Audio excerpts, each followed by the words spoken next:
Right, నమస్తే, welcome to Andhraprabha. మనతో పాటు కరడుగట్టిన హిందూవాది, అదేవిధంగా మనసు వెన్నతో పోల్చబడిన మనసు వెన్న లాంటి వ్యక్తి మనతో పాటే ఉన్నారు. అంటే ఆల్ ఇన్ వన్ అతను, ఒకటని కాదు. సో జంతు ప్రేమికులు, పక్షి ప్రేమికులు, అదేవిధంగా ఆయన అందరి చేత ప్రేమించబడుతున్న ఒక హిందూవాది, అందరితోటి ప్రేమించబడుతున్న ఒక మానవతావాది. ఆయన ఎవరో కాదు, చికోటి ప్రవీణ్ గారు మనతో పాటు ఉన్నారు. ముందుగా వారిని వెల్కమ్ చెప్దాం. నమస్తే అండి, వెల్కమ్ టు ద షో. జై శ్రీరామ్ అండి. మీకు ఒక ఫామ్ హౌస్ ఉంది. ఆ ఫామ్ హౌస్ లో కూడా జంతువులు, పక్షులు, ఇవన్నీ కూడా సరీసృపాలు, ఐ మీన్ స్నేక్స్ కూడా ఇవన్నీ ఉన్నాయి కదా. మరి మీ వాటి గురించి ఒక లైన్ మాట్లాడుకుందామండి.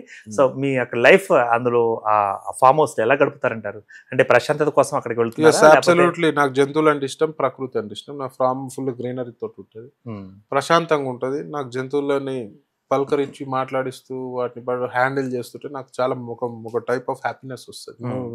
నోరులేని జీవాలని ఇది చేస్తే. రోడ్ పై కుక్కలు కూడా ఇబ్బందికరంగా ఉంటే వీలైతే ఫామ్ హౌస్ తీసుకొని వెళ్ళిపోతా, లేదంటే అది ఫీడ్ చేయడం. ఏమైనా హెల్త్ ఇష్యూస్ ఉంటే తీసుకెళ్ళి ప్రైవేట్ హాస్పిటల్స్ లో, డాగ్ క్లినిక్స్ లో చూపించడం జరుగుతుంది. సుమారు ఎన్ని ఉంటాయండి ఒక ఐడియా? ఏంటవి మీ ఫామ్ హౌస్ లో మొత్తం క్రీచర్స్ అన్ని? ఇప్పుడు ఒక 15 డాగ్స్ ఉంటాయి. ఓకే. బర్డ్స్, ఆస్ట్రిచ్, స్నేక్స్ ఉన్నాయి, హార్సెస్ ఉన్నాయి, ఆవులు ఉన్నాయి. గోశాల లెక్క మెయింటైన్ చేస్తున్నాం. ఇంకా ఇగ్వానాస్, స్పైడర్స్, అట్లాంటి రేర్ స్పీషియస్ ఉన్నాయి. టేగు, స్పైడర్స్ రేరే. ఇగ్వానా ఓకే, ఇగ్వానా ఉంటది. ఇవన్నీ రేర్. స్పైడర్స్ లో కొంచెం డిఫరెంట్ టైప్ ఆఫ్ స్పైడర్స్ ఉన్నాయి. ఓకే. ప్రవీణ్ గారు, చిన్నప్పటి నుంచి ఏమన్నా ఈ హ్యాబిట్? చిన్నప్పటి నుంచి నాకు ప్రేక్షకులకు చిన్నప్పటి నుంచి జంతువులు ఇష్టం. మా ఇంట్లో ఎప్పటికీ ఒక డాగ్ ఉంటుండే. కాకపోతే నాకు అన్ని రకాల, నాకు వైల్డ్ యానిమల్స్ ఇష్టం. ఓకే. కొన్ని రోజులు నేను కింగ్ కోబ్రాస్ పై రీసెర్చ్ కి పోవడం జరిగింది. రోమ్ విటాకర్ గారితో, చెన్నై క్రొకడైల్ బ్యాంక్. ఆయన ఆధ్వర్యంలో నడుస్తుంది. ఓకే. సో ఆయన నేను కలిపి వెస్టర్న్ ఘాట్స్ లో షిమోగాల చాలా సార్లు ఆయన ఎంబడి ఒక అసిస్టెంట్ లెక్క పోయినా. సో ఆయన ఒక గ్రేట్ మ్యాన్. ఆయన గరియాల్స్ పై కూడా రీసెర్చ్ చేసి అవి అంతరించిపోయే దశలో ఉన్న గరియాల్స్ అన్న ఒక మొసలి జాతి, దాన్ని కూడా ఆయన కాపాడి ఇది చేసినాడు. సో కింగ్ కోబ్రాస్ పైన కూడా ఆయన రీసెర్చ్ చేస్తే ఆయన అసిస్టెంట్ లెక్క పోయి 3-4 days క్యాంప్ ఉంటుంటుంది షిమోగాల వెస్టర్న్ ఘాట్స్ లో. సో అవన్నీ కూడా నన్ను అంటే నాకు ఒక ఫీల్ తెచ్చిన ఏమని, మనం మనిషి అహంకారంతో భూమి అంతా నాదే, జంతువులకి స్థానం లేదన్న విధంగా బిహేవ్ చేస్తున్నాం. ఓకే. సో అది కాదు, ఈ భూమి మనకెంత తక్కువ ఉందో జంతువులకు తక్కువ.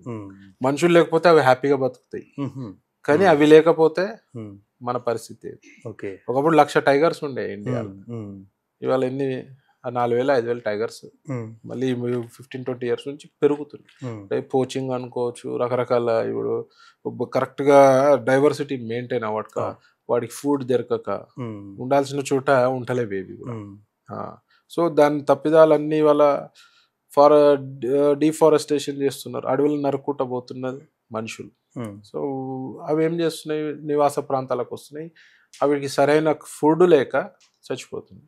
ఓకే. ఇవాళ అర్త్వామ్స్ మీకు కనబడుతున్నాయా? మనం చిన్నప్పుడు ఎన్నో అర్త్వామ్స్ చూస్తుంటుంది. వెరీ రేర్ గా ఊర్లలో కనబడుతుంది. ఇవాళ మనం విలేజ్కి వెళ్ళినప్పుడు మట్టి వాసన వస్తుందా మీకు ఎక్కడ? వర్షం పడ్డప్పుడు మట్టి వాసన వస్తుందా? కాంక్రీట్ జంగిల్ లో ఉన్నాం మనం. ఇప్పుడు కప్పలు కనబడుతున్నాయి, పిచ్చుకలు అయితే మొత్తం ఇవేది. నేనైతే ఎక్కడ చూస్తలేదు. స్పారోస్ ఊర్లలో తప్పించి స్పారోస్ అవన్నీ ఎవరు, దాని వినాశానికి ఎవరు కారణం? ఇవాళ మనం తినేది కెమికల్. ఓకే. ఎందుకు తింటున్నాం కెమికల్? ఇవాళ మనం తినేది అంతా కెమికల్. రసాయనాలు వాడుతున్నారు. రసాయనాలు ఎందుకు వాడుతున్నారు? పెస్ట్ గురించి వాడుతున్నారు. ఎలకలు అవి ఇవి గురించి వాడుతున్నారు. ఇలా పాములు ఎక్కడ ఉన్నాయి చెప్పండి? ఎలకలు తిన్నికి రేర్ గా కనబడుతున్నాయి, చాలా తక్కువ ఉన్నాయి. ఒకప్పుడు పొలాలల్లో ఎలకలు తిరుగుతుంటే పాములు పెస్ట్ ని కంట్రోల్ చేస్తుండే. ఇవాళ పాములను చంపుతున్నాం. ఇవాళ ఎలకలు తినేటివి ఏం లేవు కదా, విపరీతం ఎలకలు పెరుగుతున్నాయి. ఓకే. దానికి మనం పెస్ట్ వాడుతున్నాం. ఆ పెస్ట్ కెమికల్ అయ్యి మనమే తింటున్నాం, మనకి క్యాన్సర్లు వస్తుంది. ఓకే. కౌ డంగ్ ఎడ వాడుతున్నాం, కౌ యూరిన్ ఎడ వాడుతున్నాం. అప్పుడు అంటే అమెజాన్ లో మనకి ఆర్డర్ పెట్టుకోవాల్సిన పరిస్థితి. గొబ్బెమ్మలు మనము అమెజాన్ లో కొనే పరిస్థితి. అంటే మనం ఎక్కడ పోతున్నాం, ఏం చేస్తున్నాం అనేది. కౌ డంగ్ ఉన్న ప్రత్యేకత మీకు తెలిసింది. ఆవు పేడకున్న ప్రత్యేకత బ్యాక్టీరియా. కౌ డంగ్ ఉన్న ప్రత్యేకత దునియా బ్యాక్టీరియాని చంపేస్తుంది. ఇవాళ ఇల్లు అలికే పరిస్థితి లేదు. ఇలా వాష్రూమ్స్ అన్ని ఇండ్లలోనే ఉన్నాయి. మనమే కొనుక్కుంటున్నాం. మనము అందరు ఏమంటున్నారు అంటే ఇవాళ ఒక 10 చెట్లు నరకంగానే నాకు సూపర్ ఫర్నిచర్ వస్తుంది అని అనుకుంటారు కదా. అలా మన కాళ్ళు నరుక్కుంటున్నాం మనం, అలా మన పిల్లల భవిష్యత్తును నరుకుతున్నాం మనం. ఇలా ప్లాస్టిక్ అడ్డగోలు వాడుతున్నాం. ఈ సీ వాటర్ ఎందుకు మీకు రేజ్ అవుతుంది? Because of pollution. పొల్యూషన్ వల్ల నీకు మొత్తం కంప్లీట్ గా ధ్రువ ప్రాంతాలలో ఐస్ కరుగుతుంది సీ వాటర్ వల్ల. It's not good. హెల్దీ. ఇప్పుడు వర్షాలు ఎట్లా గ్లేసియర్స్ అన్ని బికాస్ ఆఫ్ పొల్యూషన్. ఒక ఢిల్లీలో ఒక ప్రాంతం నుంచి హిమాలయాలు కనబడుతుంది బార్డర్ నుంచి. ఇన్నేళ్లలో కనిపించలే. మొన్న కరోనా వచ్చినప్పుడు because of zero pollution almost కనబడ్డాయి. ప్రకృతితో పెట్టుకుంటే ఏం ఉండదు. ప్రకృతి తాను రిపేర్ చేసుకుంటది. కానీ ఆ రిపేర్ అనే ప్రాసెస్ లా మానవ జాతి మొత్తం అంతరించిపోయే ప్రమాదం ఉంది. సో ఆడి వరకు తెచ్చుకోవద్దు. వీ హ్యావ్ టు బీ బాగా మనం రెస్పాన్సిబుల్ ఉండాలి. మనం ఎంత సొసైటీకి రెస్పాన్సిబుల్ ఉంటామో మనం ప్రకృతి పట్ల అంతే రెస్పాన్సిబిలిటీ ఉండాలి. యానిమల్స్ పట్ల కూడా అంతే రెస్పాన్సిబిలిటీ. రైట్ అండి. చిక్కటి ప్రవీణ్ గారు, మొన్న చిన్న ఎక్స్పీరియన్స్ షేర్ చేసుకుంటాము. మన అందశ్రీ గారు మరణించినప్పుడు ఆ స్టేడియం దగ్గర ఆయన బాడీ ఉంచినప్పుడు ఆ బాడీ చూడటానికి విఐపీలు అందరూ వస్తున్నప్పుడు అక్కడ నాకు కనిపించింది ఏంటంటే స్ట్రే డాగ్స్ని జిహెచ్ఎంసీ వ్యాన్లో అకస్మాత్తుగా వలవేసి పట్టుకుని పోతున్నారు. ఈ పక్కనే జస్ట్ 2 సీన్స్ పక్కనే. ఇప్పుడు స్ట్రే డాగ్స్ గురించి సుప్రీంకోర్టు జడ్జిమెంట్ ఇచ్చి దాని మీద మనం మాట్లాడే పరిస్థితి లేదు. ఇప్పుడు స్ట్రే డాగ్స్ ఎందుకు కరుస్తున్నాయి అంటే మల్టిపుల్ రీజన్స్ ఉంటాయి. సో మనకు వాటికి కూడా అంటే ఫ్రీగా బతికే హక్కు ఉంది కదండి. వాళ్ళు తీసుకెళ్లి మున్సిపల్ షెల్టర్స్ లో ఇస్తున్నారు సుప్రీంకోర్టు ఆర్డర్స్ వల్ల. ఒకటే చిన్న మన దగ్గర ఫెసిలిటీ బాలే, ఎక్కడ కూడా అంత ఫెసిలిటీ ఉండదు. స్ట్రే డాగ్స్ ని తీసుకెళ్లి అడ్డగోలుగా ఆ ఫెసిలిటీలో ఇస్తారు. వాటికి ఏమి రోగాలు ఉన్నాయి? 2 డాగ్స్ ఒక్క చోట్ల 100 డాగ్స్ ఒక్క చోట ఉంటే ఏమన్నా డిజీజెస్ ట్రాన్స్ఫర్ అయ్యే ప్రమాదం. స్టెరిలైజేషన్ చేస్తున్నారు పాపులేషన్ కంట్రోల్ చేయడానికి. ఇవన్నీ కూడా వైరల్ డిజీజ్ వాటికి డిజీజ్ వచ్చే ఛాన్స్ ఉంది. వాళ్ళకి ఫుడ్ ఏమి ఇస్తారు, వాటర్ ఫెసిలిటీ ఏముంది అని మేము దీని గురించి ఒక ఆర్గనైజేషన్ కొట్లాడుతుంటే మనం 2 days బ్యాక్ నా దగ్గర రావడం. So I will come. నేను కమిషనర్ జిహెచ్ఎంసీ కమిషనర్ గారితో మాట్లాడితే నో ప్రాపర్ రెస్పాన్స్. సో మీరు వెళ్ళి అక్కడ కలవండి. నేను చెప్పా ఐ నీడ్ అన్ అపాయింట్మెంట్ అంటే విల్ మీట్ అని చెప్పిండు. అక్కడ ఏమి ఫెసిలిటీ ఇస్తారు అనేది మనం చూడాలి. నెక్స్ట్ వీక్ నేను మీకు కూడా చెప్తాను. Will go with the camera, will go to the commissioner. నాకు ఆ ఫెసిలిటీ చూపించమంటే ఐ హావ్ ఎవ్రీ రైట్ అడగనికి. ఫెసిలిటీ చూసే రైట్ ఉంది కదా. మీరు ఎట్లా పెడుతున్నారో డాగ్స్ అనేది అయితే నాకు రైట్ ఉంది కదా.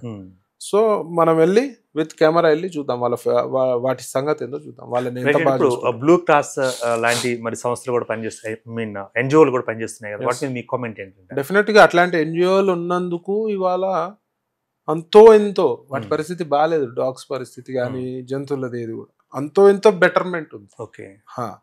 సో మనము ఒకసారి డెఫినెట్ గా వెళ్ళి మీరు వస్తా అంటే ఇంకా హ్యాపీ. ఎందుకంటే జనాలకు తెలియాలి, ప్రజలకు తెలియాలి ఏమైతుందో అనేది. Will go there, will have a look of that facility. Right అండి. ఇప్పుడు ఈ యానిమల్స్ ని, బర్డ్స్ ని, వీటి రెండు కూడా మెయింటైన్ చేసేటప్పుడు ఎప్పుడైనా మీరు కన్నీరు కార్చారా? అంటే ఒక ప్రాణికి దెబ్బ తగిలింది, డెఫినెట్ గా అటువంటి సీన్స్ చాలా. మా ఇంట్లో కుక్క 2 సార్లు 2 కుక్కలు చనిపోయినప్పుడు, ఫామ్ లో చనిపోయినప్పుడు డెఫినెట్ గా నా హార్సెస్ ఒక 20 మంచి హార్సెస్ చనిపోయిన డెఫినెట్ గా ఒక అటాచ్మెంట్ ఉంటది కదా.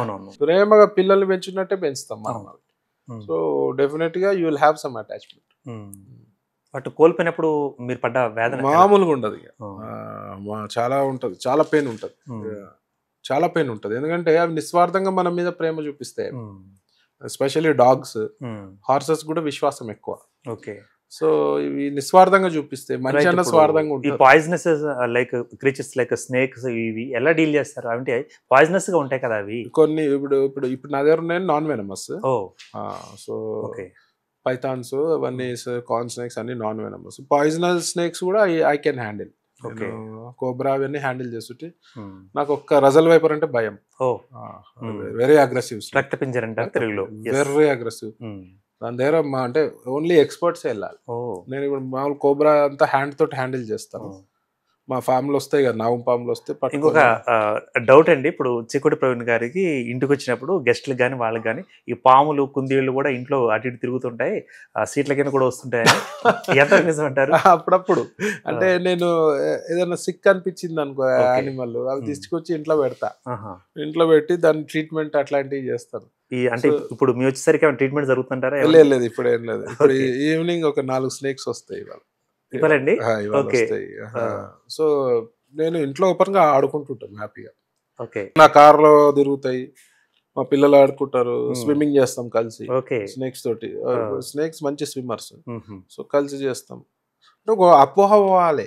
మెయిన్ ఏంటంటే పాముని చూడంగానే అది వెనమస నాన్ వెనమస ఐడియా ఉండదు, చంపేస్తారు. అరే పాము ఎంత కీ రోల్ పోషిస్తుంది ఈ బ్యాలెన్స్ చేయడానికి, ఎకో డైవర్సిటీని అనేది అర్థం చేసుకోవాలి. ఇప్పుడు స్నేక్ చార్మర్స్ అంటే ఇప్పుడు పాములు ఆడించే వాళ్ళు ఉంటారు కదా, వాళ్ళ గురించి మీ వ్యాఖ్య ఏంటంటారు? వాటికి మూతులు కుట్టేయడం, అబ్సల్యూట్లీ మూతులు కుట్టేయడం, లేకపోతే విషం తీసేసి ఆ విషం కూడా మళ్ళీ వచ్చేస్తుంది వెరీ షార్ట్ టైమ్ లో. సో ఇప్పుడు అవన్నీ హింస, జంతు హింస కిందికే వస్తాయి కాబట్టి ఇవాళ రేపు కనబడ. ఒకప్పుడు అంటే బతుకుదెర కోసం చేసేవాళ్ళు, అవన్నీ చిన్నప్పుడు చూసేవాళ్ళం. బేయర్స్ ఆడుతుండే, బేయర్స్ తోటి ఎలుగుబంట్లతో ఆడుతుండే. సో ఇప్పుడు అవన్నీ ఛాన్సే లేదు.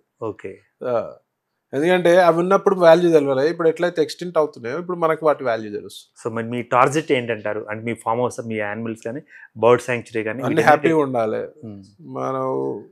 మనం చూసి ఒక నలుగురు ఇన్స్పైర్ కావాలి, జంతువుల పట్ల ప్రేమ పెంచుకోవాలి. ఇవాళ ఎన్నో రోడ్లపై కుక్కలు కనిపిస్తే కట్టలతో కొడతారు, రాళ్ళతో కొడతారు. వాటి బిహేవియర్, కొన్ని కుక్కలు అయితే వాటి వల్లనే అవి మనుషుల పైకి వస్తుంది.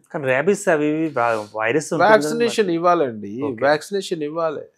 మనిషి కంటే డేంజర్ అయితే ఏ జంతువు కాదు నాకు తెలిసి. ఉంటారా మనిషి కంటే డేంజర్ ఎవరన్నా ఉంటారా? ఉండరు కదా. I agree with you. Rabies ఉన్న ఇప్పుడు స్ట్రే డాగ్స్ కి వ్యాక్సినేషన్ ఇవ్వండి. గవర్నమెంట్ రెస్పాన్సిబిలిటీ తీసుకోవాలి. యానిమల్ హస్బెండరీ మినిస్టర్ ఉంటుంది, వాళ్ళు రెస్పాన్సిబిలిటీ తీసుకోవాలి. ఇప్పుడు తినడానికి పెట్టగానే గుండె నిండా ప్రేమ చూపిస్తాయి జంతువులని ఒక కామెంట్ ఉందండి బయట, మీరేమంటారు? డెఫినెట్ గా మీరు 2 రోజులు అన్నం పెట్టండి, మిమ్మల్ని మీ గురించి ఎదురు చూస్తాయి, మిమ్మల్ని చూస్తాయి, మిమ్మల్ని ప్రేమిస్తే మీ ఇంట్లోకి ఇవ్వండి. ఒక సర్వే చెప్పింది, ఎక్కడైతే స్ట్రీట్ డాగ్స్ ఎక్కువ ఉన్నాయో అక్కడ దొంగతనాలు తక్కువ అవుతాయి. ఒక సర్వే చేసినారు, ఇంటర్నేషనల్ సంస్థ. కొత్తోళ్ళు దాన్ని తెలుసు, ఎవడొస్తాడో ఎవడు రాడో, మనోడెవడో వాడు అవి చూడంగానే గుర్తుపడతాయి, ఫీచర్స్ తెలిసిపోతాయి, వాడు మంచోడా కాదా. అది టెక్నికల్ గా కూడా చెప్తా. అది ఎట్లా అంటే కొంచెం స్మెల్ చూస్తే మనిషి లోపల టెన్షన్ ఉంటే ఒక దాని పేరు నాకు ఒక కెమికల్ రిలీజ్ అవుతుంది బాడీలో. ఎండోఫిన్ కాదు, క్రోమో ఏదో ఉంటది అది. సో ఆ కెమికల్ రిలీజ్ కాగానే వాటికి ఆ స్మెల్ వస్తుంది డాగ్స్ కి. మీరు చూసుకోండి, గూగుల్లో చూసుకోండి. ముక్కులు కూడా తడిగా ఉంటాయి, తడిగా ఉంటాయి కుక్కలు. సో ఆ స్మెల్ తోటి వీడు కరెక్టా కాదా, రైట్. మనం కూడా ఏదైనా టెన్షన్ లో ఉండి ఏదైనా తప్పు చేస్తున్నాం అనుకో, తప్పు చేస్తుంటే మనసులో ఎక్కడో అలజడి ఉంటది కదా, ఒక స్మెల్ ఉంటుందంటారు వాటికి, అట్లా గుర్తుపడతాయి. అట్లా ఆవు గొప్పతనం ఏంది, మీకు ఆవులు మీరు చేయితోటి గ్రాసం పెట్టాలంట, అవునా? ఒకప్పుడు ఆవులు, ఇప్పుడు ఆవులు ఇప్పుడు అన్ని ఇప్పుడు వేరే సగం జెర్సీ ఆవుల గాడిదలు అవి జెర్సీ ఆవులు అంటే గాడిదలు. ఒకప్పుడు దేశీ ఆవు మనం చేతితోటి గ్రాసం పెడితే, హిందుత్వంలో ఎందుకు పెట్టమంటారంటే మనం పెడితే తినేటప్పుడు మన బాడీలో స్మెల్ అది చూసి మన బాడీలో ఏదన్నా రోగం ఉందనుకో అప్పుడు ఆ ఆవులకి మనం ఫీడ్ మనం పెట్టేవాళ్ళం కాదు కదా, అడవులలో పంపించేవాళ్ళం మేతకి. అవునండి. మనది స్మెల్ చూసి వీడికి రోగం ఉంది, పొయ్యి మూలికలు తింటుండే ఏవైతే మనకి మంచి జరుగుతాయి. ఇంట్రెస్టింగ్. ఆ మూలికలు తిని నెక్స్ట్ డే పాలు ఇస్తే, నేను ఇంతవరకు వెళ్ళలేదండి, you can Google it. Next day పాలు ఇస్తే ఆ పాలు తాగి మనం మంచిగా, అంత గొప్ప జీవి, మెడిసిన్ వాల్యూ. ఎస్, అప్పుడు మూలికలు తింటేనే కదా దాన్ని బట్టి మిల్క్ వచ్చేది.